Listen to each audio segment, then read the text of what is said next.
We have confirmed that the level and scale of our interaction is in line with the character of strategic partnership between our countries, as required by strategic documents signed by our two countries' leaders during their regular meetings, where they come up with new agreements and orders. The last time the leaders of Russia and Tajikistan met was in Leningrad region last December, where they reviewed the schedule of contacts on the top level. And as my counterpart here informed us before the meeting, that President Emomali Rahmon accepted the invitation by President Putin to come to the festivities on the 9th of May this year, festivities commemorating our common victory in the Great Patriotic War, in its 80th anniversary. We have reviewed our trade and economic ties, confirming our joint commitment to their continuous development, with Russia remaining the key trade partner of Tajikistan, with a share exceeding 20% in the general turnover of the Republic of Tajikistan. And Russia is the second biggest investor in the economy of Tajikistan. And regardless of the illegitimate so-called sanctions currently used by the West as an instrument of suppressing competition, our bilateral industrial ties in agriculture and energy and high technology are growing. We are of common opinion that an extra impulse for our cooperation will be given by the realization of economic cooperation program for 2024-2027, signed last October.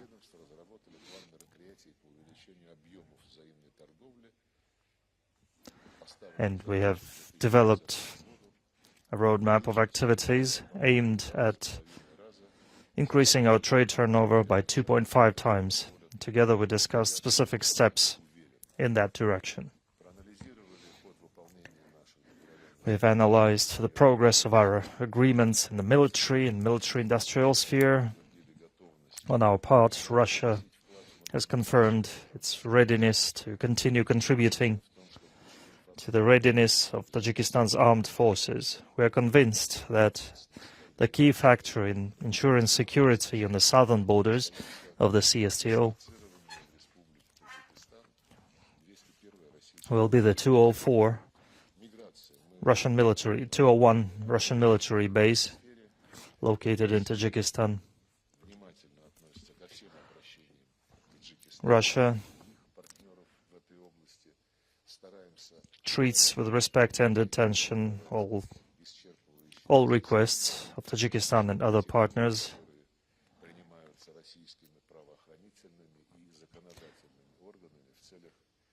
paying attention to all measures taken by relevant authorities to ensure security and mitigate risks emerging recently in this sphere. Our authorities are in close contact with their Tajikistan counterparts, and in late January there were intergovernmental consultations devoted to the whole range of questions related to regulation of migration flows and streamlining them. We welcome the dynamic development of cultural and humanitarian plane in our relations.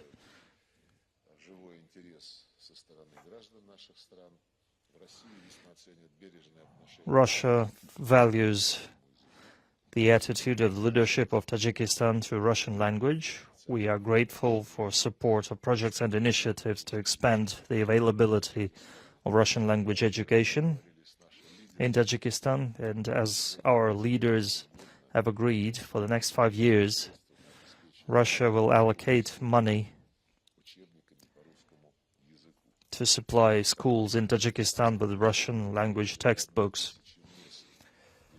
We have expanded the annual governmental fellowship quota to 1,000 students, starting with this academic year, for Tajikistan students to study in Russian universities. That's one of the highest figures among all countries sending their young people to study in Russian education institutions. We positively view the realization of humanitarian project Russian teachers abroad. 72 teachers were assigned to Tajikistan last year, and we have discussed measures to ensure comfortable conditions for those teachers. We expect soon to begin the construction of a new education center for gifted children and drama theater named after Mayakovsky. The commissioning of these venues will be an important step on the way to strengthening our cultural ties. As for regional and international affairs, we have agreed to continue tight coordination in the CIS, CSTO, and the SCO, as well as the United Nations and OSCE.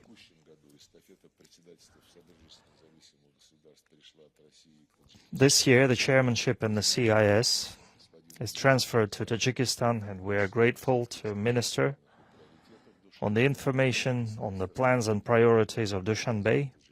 We, on our part, are willing to provide any necessary assistance on the CIS track. We have discussed problems of regional security. Some issues persist in this direction, in this area. We have discussed the situation in Afghanistan. The situation there clearly remains complicated, affecting countries of Central Asia, including Tajikistan, and it is in our interests to continue communication on this sensitive matter within international structures such as the Moscow format of consultations, the neighboring adjacent countries, the CSTO, the Shanghai Cooperation Organization, and recently a format was established such as regional dialogue among security councils. Considering the growth of global challenges and threats, we have discussed boosting joint measures against drug trafficking, terrorism. We have supported the terrorism of President Rahmon to increase efficiency in our data security measures. And we have noted our joint efforts regarding biological security between Russia and Tajikistan and agreed to continue this work within the CSTO.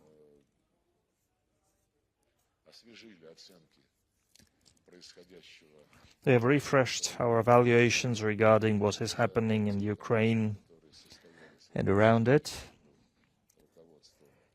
exchanged information on the contacts between the leadership of the Russian Federation and the United States of America, Presidents Putin and Trump.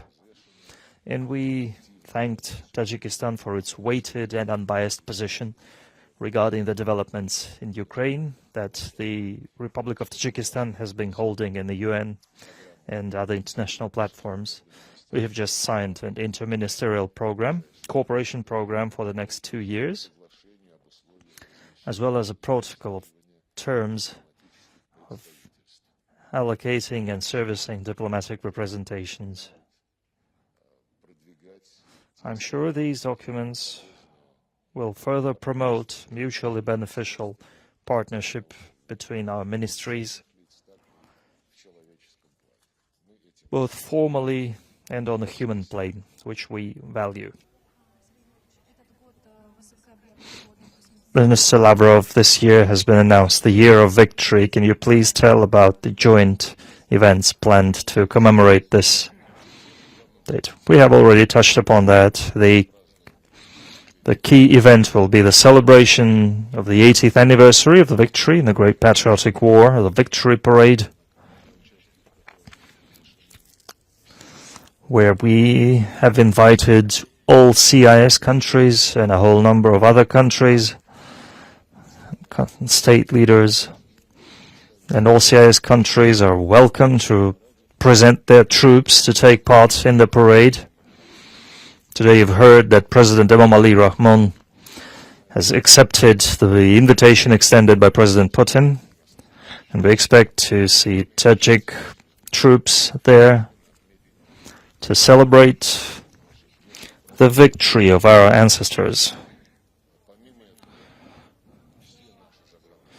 Apart from that, all our representations abroad are preparing festivities to celebrate together with Russian people in their countries of residence, who organize activities to commemorate and celebrate the memory of the victory in coordination with the embassies and consulates, general consulates of the Russian Federation in every country and in every capital city of the CIS. There is a long list in the Victory Museum. You won't regret if you become part of those events. Minister Lavrov, first of all, thank you for letting me ask a question.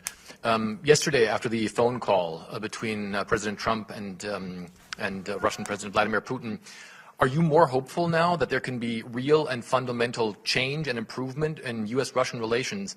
And the Russian president said that as part of any talks, the fundamental root causes of the Ukrainian conflict, the conflict between Ukraine and Russia, need to be addressed.